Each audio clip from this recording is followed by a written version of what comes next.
Queridos irmãos e irmãs, boa noite. Boa noite. Guarde-nos Jesus em sua paz. O crepúsculo cumpria o seu papel de levar a luz do dia e trazer as sombras da noite. Neste cenário, duas figuras que visivelmente não queriam se fazer reconhecidas saem de rica residência da Jerusalém da época de Jesus e, buscando os cantos, as vielas, os locais de sombra, caminhavam a passo rápido, encapuzadas, dirigindo-se para a periferia de Jerusalém.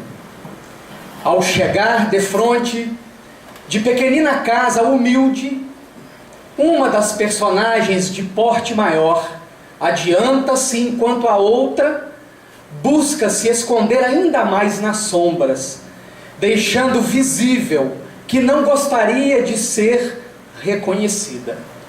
A personagem maior que se adianta bate à porta. Alguém atende, entabula-se um diálogo rápido. Aquele que atender à porta adentra ao interior da humilde residência. E daí a pouco, impoluta figura apresenta-se no umbral da porta.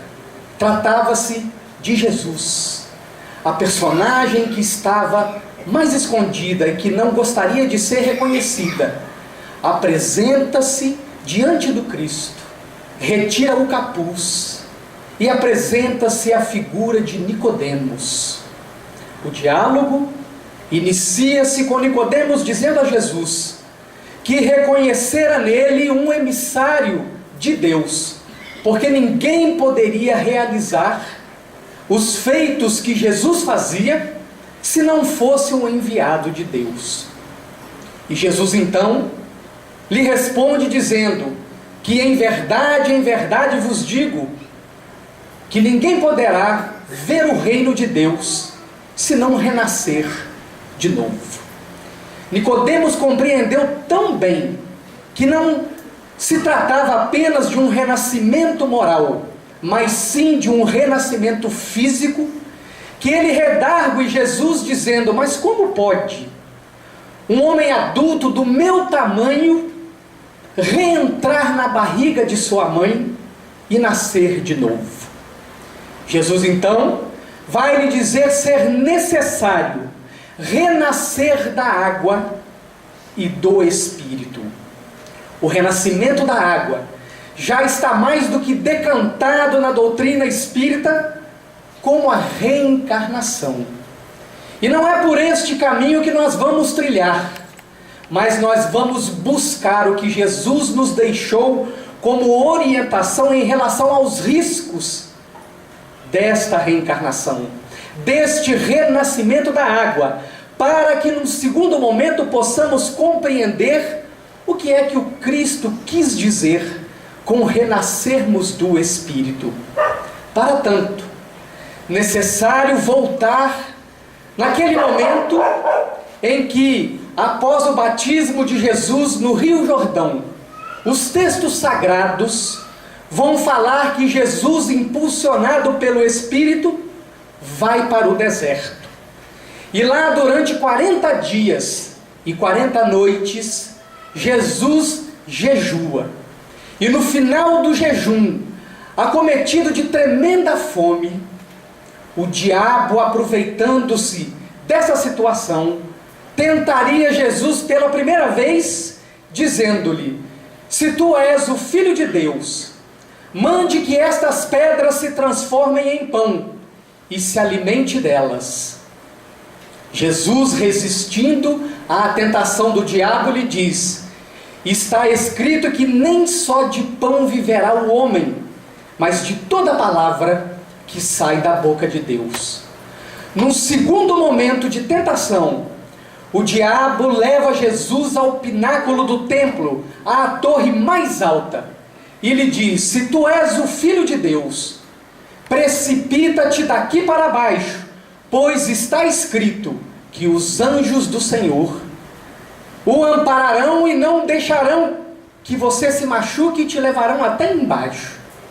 E Jesus, resistindo à segunda tentação do diabo, lhe responde: também está escrito que não tentarás ao Senhor teu Deus. E num terceiro momento de tentação, o diabo pega Jesus, leva-o ao monte mais alto, de onde era possível ver todos os reinos da terra e as suas glórias.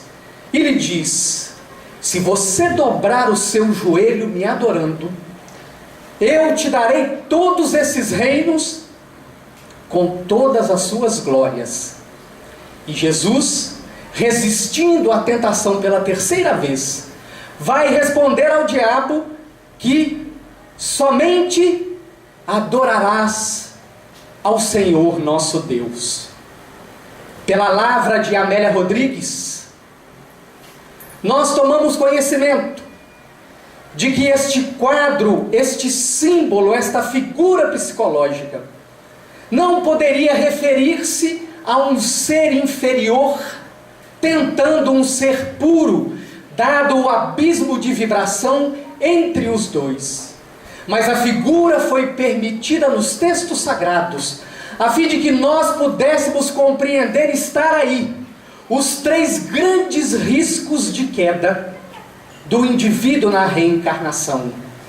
O primeiro, muito bem delineado, na ilusão dos valores da matéria, em detrimento dos valores do espírito, quando nós buscamos como forma de alimentar as nossas almas a posse dos valores materiais.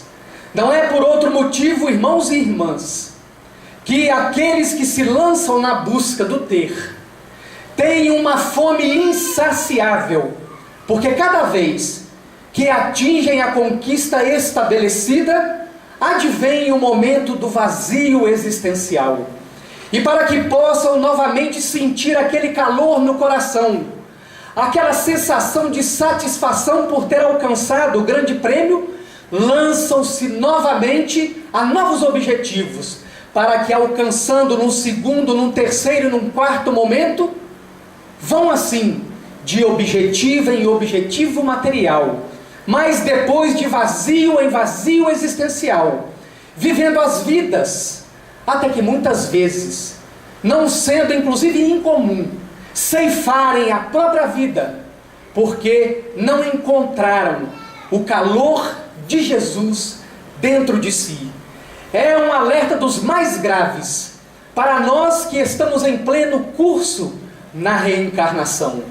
Precisamos aprender a nos utilizar dos valores da matéria para alcançarmos os valores do espírito, e não fazer o contrário, nos deixar seduzir pelo marketing que vive nos propondo consumismo como forma de felicidade, que muito de nós nos deixamos seduzir e nos esquecemos que nós temos um objetivo psicológico a alcançar, um objetivo espiritual a alcançar, e muitas vezes, por nos deixar seduzir pelas propostas da matéria, nós nos perdemos nos caminhos da reencarnação. E depois, a literatura espírita está farta em nos mostrar de que o grande arrependimento daquele que desembarca do outro lado da vida é a perda do tempo. Com quantas futilidades nós temos empregado o nosso tempo, e deixando de aplicá-lo naquilo que é o essencial. Quando Jesus responde ao diabo que nem só de pão viverá o homem, mas de toda a palavra que vem da boca de Deus, está muito bem delineado que nós necessitamos da parte material, mas muito mais importante do que ela, porque somos espíritos numa experiência humana e não ao contrário. Está o pão da alma, porque o pão do corpo cessará com o advento da morte, mas o alimento da alma, ele é incessante, e nós vamos precisar continuar nos alimentando dele, mesmo depois da passagem para o outro lado da vida. e em a terra se apresentando para nós como um grande campo de testes, é necessário que adquiramos o hábito desde já de colocar os valores do Espírito à frente dos valores da matéria, porque quando estivermos no mundo causal, no mundo da verdade, nós não teremos mais o alimento material para nos preencher, somente o alimento espiritual. E para tanto, precisamos estar condicionados, habituados desde agora, a dar a César o que é de César, mas acima de tudo, dar a Deus o que é de Deus. E jamais podemos nos esquecer que Deus habita dentro de nós. Portanto, nós devemos alimentá-lo com as virtudes que Jesus tão bem delineou no seu Evangelho. No segundo momento da tentação, é o segundo grande risco da reencarnação, quando o diabo leva ao pináculo do templo e manda que ele se atire dali para baixo. Está muito bem delineada a figura do indivíduo imprudente. Quantos de nós nos lançamos em aventuras, contando que a espiritualidade vai tomar conta de nós, que ela vai impedir os desastres? Mais do que isso, depois que erramos, as nossas orações, via de regra, têm lá no fundo a intenção de que a lei de causa e efeito não nos alcance, porque de forma infantil, pueril, nós achamos que após a oração, após o erro, simplesmente orar vai apagar a falta, enquanto o Espiritismo vem trazer de forma muito clara: está na obra céu e inferno, no Código Penal da vida futura. Toda vez que erramos, invariavelmente passaremos por 3 estágios: o arrependimento, a expiação e a reparação. Meus irmãos e irmãs, é para ontem a necessidade de começarmos a pensar antes de agir, a acordarmos de manhã cedo e planejar o nosso dia, a utilizar as formas, pensamentos ou aquilo que nós chamamos de visualizações, para construir um dia que se aproxime o máximo possível delas.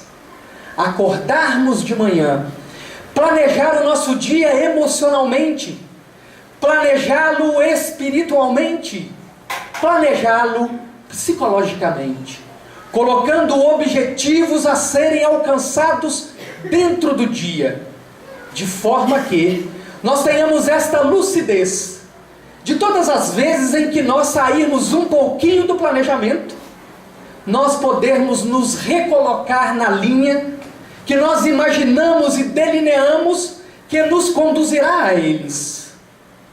Como temos sido imprudentes, como temos agido por impulsos, por instintos, deixando que o inconsciente venha e tome conta do nosso ego. E por isto, vivenciamos a fase do arrependimento, que demonstra que nós só pensamos depois que nós já agimos. Enquanto que a ação que o Espiritismo nos propõe é que nós passemos a pensar antes de agir, para que nós não sejamos mais imprudentes, mais do que isso, que deixemos de ser infantis, achando que a lei de causa e efeito não nos alcançará, achando que os nossos guias e benfeitores são nossas babás, que vão retirar de nós o aprendizado da experiência. E isso não vai acontecer, porque para que nós amadureçamos, é necessário vivenciar as experiências. Portanto, que façamos boas escolhas, usando o nosso livre-arbítrio, pensando, planejando, medindo as consequências, para somente depois agirmos segundo a fala do próprio Cristo, prudentes como as serpentes, mansos como as pombas. No terceiro momento, em que o diabo leva Jesus ao monte mais alto e lhe mostra todos os reinos, e pede que Jesus dobre o joelho adorando-o para que conquiste os reinos, está aí o terceiro grande risco da nossa reencarnação. Quando nós buscamos o poder e a vaidade, quando nós buscamos as luzes da ribalta da sociedade, quando nós buscamos o poder para dominar. E é exatamente neste trajeto, meus irmãos e irmãs, que nós nos perdemos. Porque Jesus, respondendo ao diabo, resistindo à tentação, vai dizer-lhe que nós só devemos adorar ao Senhor nosso Deus. E vamos lembrar de como esta fala de Jesus está em perfeita sintonia com outra fala dele, quando manda que nós nos amemos uns aos outros, porque junto com amarás o Senhor teu Deus, aí estão reunidos toda a lei e todos os profetas. Porque o apóstolo João vai dizer em seu evangelho que mente aquele que diz amar a Deus que não conhece, mas não ama ao próximo que ele conhece.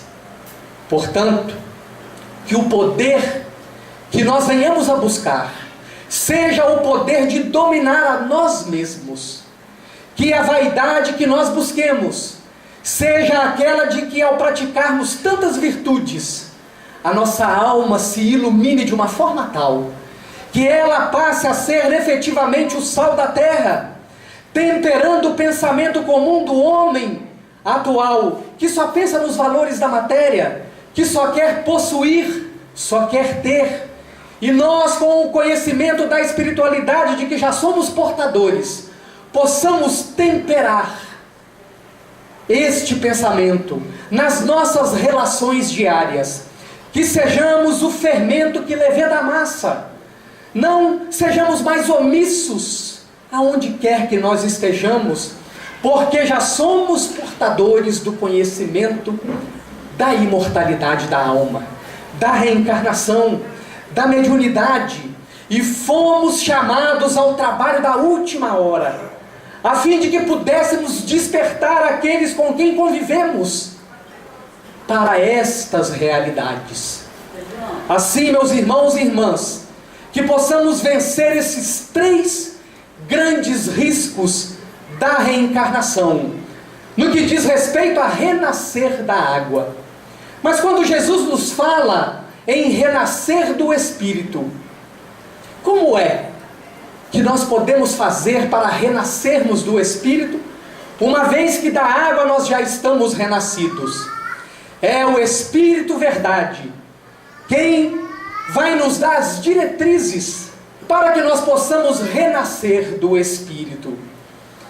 E é importante pensar que da mesma forma que Jesus nasceu no meio do povo judeu, porque era o povo que já trazia a crença do Deus único, e portanto encontrava-se maduro psicologicamente para tal, Jesus vem dizer aos espíritas, transubstanciado na figura do Espírito Verdade, porque entre os espíritas já existe a maturidade com relação à imortalidade da alma, à reencarnação, à mediunidade. Ele então vai nos dar as diretrizes para o renascimento do Espírito, e quando ele diz: espíritas, amai-vos, eis o primeiro mandamento, instruí-vos, o segundo.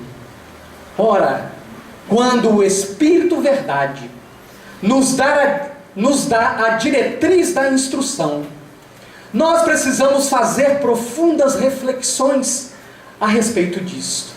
Primeiramente, nos questionando que tipo de instrução ele está nos mandando buscar, a respeito de que e quais são as fontes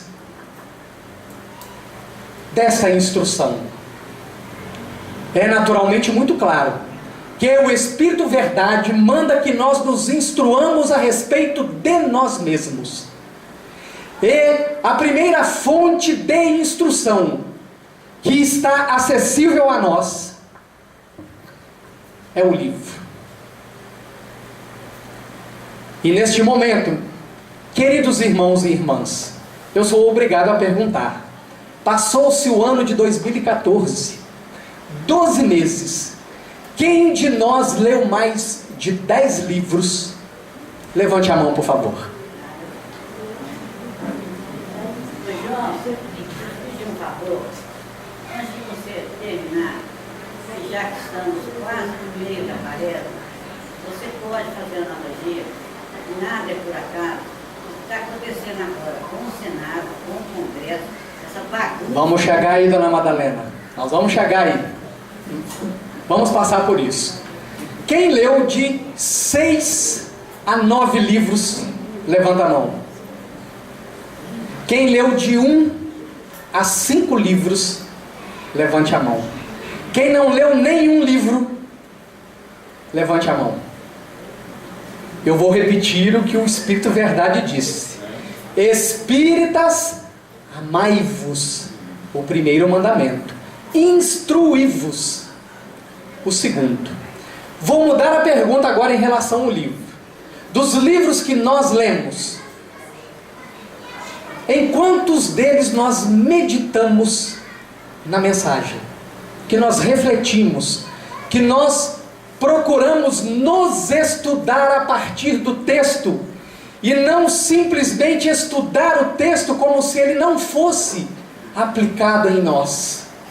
Mais do que isso, estudar o texto para medir a ação do outro. Nós já paramos para pensar no que é produzir um livro? Na energia que foi empregada para se chegar a este resultado? Quando o Espírito André Luiz, na obra Mecanismos da Mediunidade, vai dizer que a energia mental é uma energia mento-eletromagnética, apesar do nome ser um nome que nos assusta num primeiro momento, basta que nós o dividamos em 3 partes e vai ficar claro. Quais são as características do magnetismo? Conectar-se para doar e receber. Quais são as características da eletricidade? Podem ser positivas ou negativas. Quais são as características da mente? É criar. Então, quando alguém está criando um livro, ele está envolvendo este material aqui numa energia magnética, numa energia elétrica e numa criação. E é uma tremenda falta de respeito da nossa parte quando nós simplesmente pegamos o livro, vamos direto ao capítulo 1 e começamos a ler. Os Espíritos nos ensinam que nós precisamos aprender a olhar qual é a mensagem que a capa nos traz. Depois do título, olharmos a sinopse do livro. Se é um livro psicografado, aqui estão os dados biográficos do escritor, do médium, do lado de cá, do espírito comunicante. Depois nós devemos analisar o índice. Tudo isto, meus irmãos, para nós buscarmos fazer uma conexão com esta energia mento-eletromagnética que está colocada aqui. Quando nós conseguimos estabelecer esta conexão, nós não estamos fazendo uma leitura, nós estamos fazendo uma experiência. Nós estamos penetrando no pensamento do autor. Estamos captando da fonte mental dele o que ele colocou aqui. E é por isso que muitas vezes nós assistimos na mídia pessoas dizerem que após lerem um livro suas vidas mudaram, porque não fizeram uma leitura, tiveram uma experiência com o livro. E quando nós passarmos a tratar esta fonte de instrução, principalmente percebendo se a nossa conduta está de acordo com o que o autor está propondo na sua obra, as nossas vidas se transformarão. Eu perguntaria a vocês, aqui está a primeira fonte de consulta. Qual seria a segunda fonte de consulta para a nossa instrução?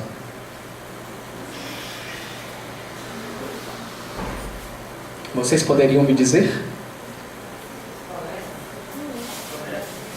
A palestra? As consciências. Nós poderíamos dizer que o Tiago, de outra forma, falou o outro.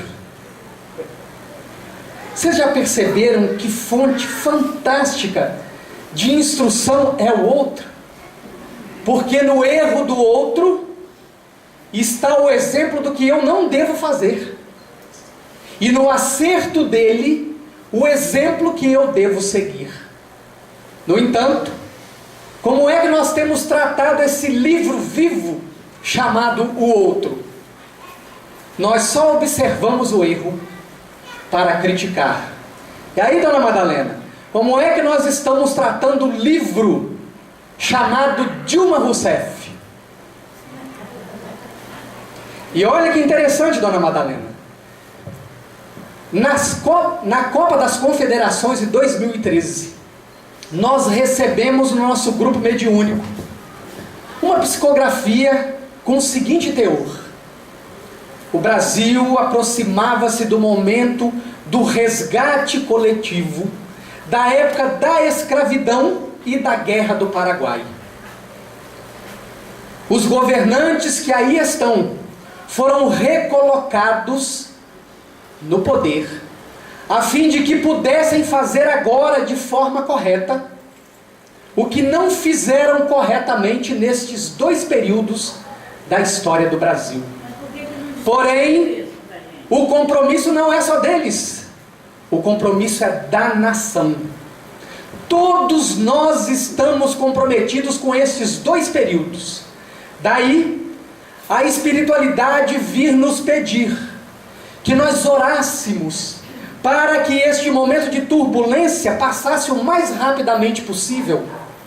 No entanto, nós espíritas estamos dando combustível para as trevas, quando nós fazemos críticas ácidas aos governantes. E agora, recentemente, após eu ter assistido um jornal nacional, eu fui no Facebook e fiz um pequeno comentário que repercutiu, porque eu tive a sensação do país estar num caos. E eu fui lá no Facebook e coloquei isso. E repercutiu. Numa segunda-feira, na quarta-feira, outra psicografia, que começa com a seguinte frase: o papel do espírita, antes de criticar, é o de auxiliar através da oração. O compromisso deles é coletivo, o de vocês, individual. Qual seria o desempenho de vocês no lugar deles? Então, queridos irmãos e irmãs, é assim que nós temos tratado esses livros vivos, que são os seres humanos. Ao invés de termos o olhar do aprendiz para com eles, nós os criticamos. E mais, vocês já perceberam que todo governante envelhece de uma forma muito acentuada num período de tempo curto? E já se perguntaram por quê? Fruto dos petardos mentais que nós, opositores deles, os enviamos a eles, desgastando-lhes a energia vital com a nossa crítica ácida, sabedores de que nada acontece por acaso. Assim como os indivíduos têm os seus resgates, as suas provas e as suas expiações, a coletividade de um país também o tem. E é um destes momentos que nós estamos vivendo Se não tiver jeito, nós vamos lugar agora. E é um desses momentos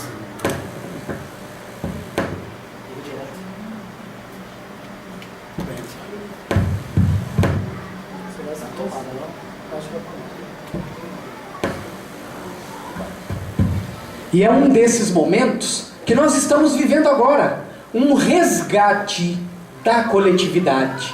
Ao invés da crítica ácida, a oração, a compreensão, o auxílio aos benfeitores, que além de lidar com a inconformidade da maioria que não tem consciência das leis da vida, ainda são obrigados a combater as trevas que ganham força extra. Nós estamos dando biotônico fontoura para as trevas. Quando nós criticamos os governantes, necessário mudar essa postura para ontem, meus irmãos e irmãs. Compreender que nós precisamos resgatar os erros do passado. Orar, contribuir com a energia positiva, com a esperança, com o bom humor, com a serenidade que o Espiritismo já pode trazer àqueles que realmente buscam vivenciá-los. Terceira fonte de instrução. A primeira é o livro, a segunda é o outro. Qual é a terceira fonte da instrução a que o Espírito Verdade nos mandou aprender?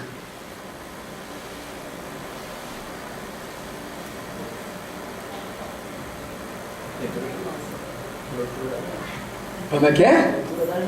A leitura da gente. Nós somos a terceira fonte de instrução. Espíritas, amai-vos, instruí-vos. Inevitável, Tiago, perguntar de novo. Quem de nós está fazendo o exame de consciência que Santo Agostinho propõe na questão 919 de O Livro dos Espíritos? Nós estivemos aqui no início de dezembro, não foi isso, Aloysio? Trouxemos o autodescobrimento 4 meses. Quem conseguiu fazer o exame de consciência diariamente? Levante a mão, por favor. Eu faço toda noite. Aê, dona Madalena. Está aí o exemplo a ser seguido. Quem faz? 1, 2, 3 com a dona Madalena, 4, 5, entre quantos? Sabe o que se expressa naqueles que não fazem o exame de consciência? A característica psicológica que define a maioria dos espíritas: a rebeldia. Por que é que nós viemos parar no Espiritismo? Pensem assim, gente. Antes de 1857, quantos espíritos se regeneraram sem precisar do Espiritismo? Bastante gente. Por que para nós está sendo neste momento? Vamos descobrir por quê? Muito bem.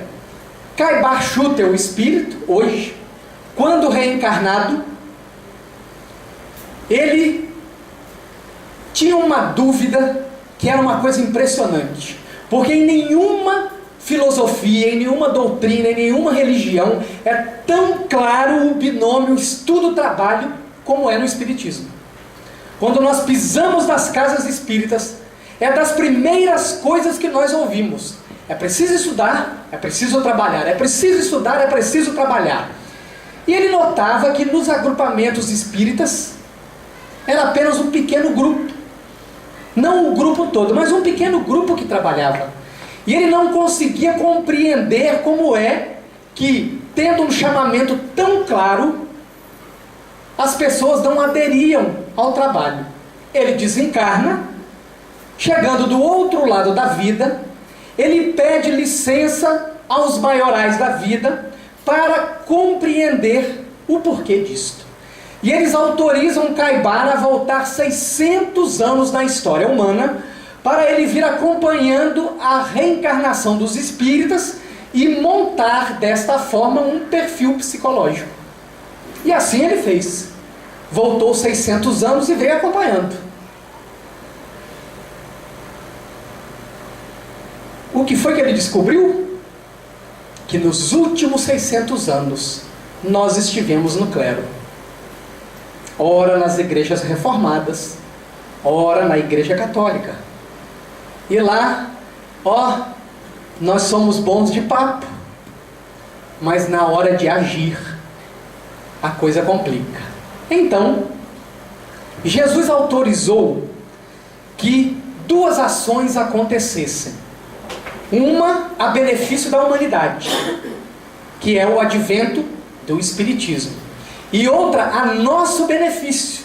Esses rebeldes dos 600 anos do clero, que só querem saber da teoria, do oba-oba e do blá-blá-blá, vão ter a última oportunidade de aderirem ao trabalho na seara de Jesus. Vocês reencarnarão espíritas. Estarão vivenciando o mesmo momento cósmico que os cristãos de 160 anos depois que Jesus foi embora, viveram. É o mesmo período que nós estamos vivendo agora. Quando Jesus veio, deixou a mensagem, 160 anos depois, qual era a situação dos cristãos? Quem se dizia cristão, assinava a sentença de morte. Ou era comido pelas feras, ou ia parar na fogueira, ou era empalado, botado no poste, virava churrasquinho. Aonde estão os circos hoje? Aonde estão as fogueiras hoje? Aonde estão os empalamentos hoje? As fogueiras se apagaram, os empalamentos não existem, os muros dos circos caíram, mas o Dr. Bezerra de Menezes vai dizer na última mensagem ao Conselho Federativo Nacional de 9 de novembro de 2014 que o holocausto ainda é necessário, não mais agora desta natureza, mas é o ataque às nossas imperfeições. Portanto, quando Santo Agostinho vem e diz que é para nós fazermos o que ele fez e deu certo, e ainda assim nós continuamos com o pé no freio, expressa-se aí a nossa rebeldia. É como se nós disséssemos para o Cristo: nós não queremos ser felizes agora, nós não queremos estar na regeneração, nós não queremos nos conhecer. E aí, como vamos renascer do Espírito? Se uma das condições é a instrução através dos livros para nos conhecer, é na ação do outro para nos conhecer, é nos examinando para nos conhecer, e nós não fazemos nenhuma das três coisas de maneira correta. Rebeldes.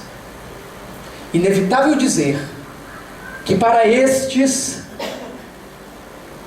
que não querem buscar o autoconhecimento, irão se ver por aí, ou nós iremos nos ver por aí, em algum mundo de expiações e provas, ou talvez em algum mundo primitivo matando mamutes, perdendo o paraíso que tem a internet, que tem o carro, o edredom, o ar-condicionado, o aparelho de celular, o Sazon, a chapinha, a Mary Kay. Vamos perder.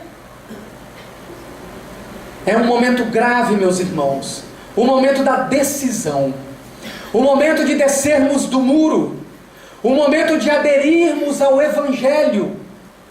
É Jesus quem está nos chamando a este momento, nos dando essa oportunidade ímpar, da última hora, para que nós possamos ajudar efetivamente aos benfeitores espirituais da regeneração da humanidade, para que possamos colocar as pedrinhas das nossas pequenas ações, daquele amor da primeira parte, da ordem do Espírito Verdade, o amor gentileza, o amor afabilidade, o amor doçura, o amor bom humor, o amor alegria, o amor companheirismo, o amor sorriso sincero, o amor ombro, o amor ouvido.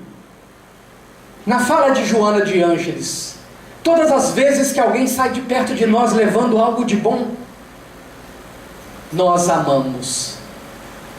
Assim, meus irmãos e irmãs, renascidos da água, renasçamos doravante do Espírito, para que a regeneração não seja apenas uma ideia, mas uma realidade não distante, já dentro de cada um de nós, porque nos conectamos com o Cristo cósmico que cada um de nós porta dentro de si.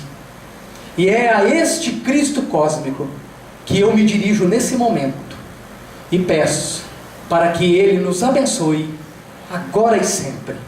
Muito obrigado, muita paz.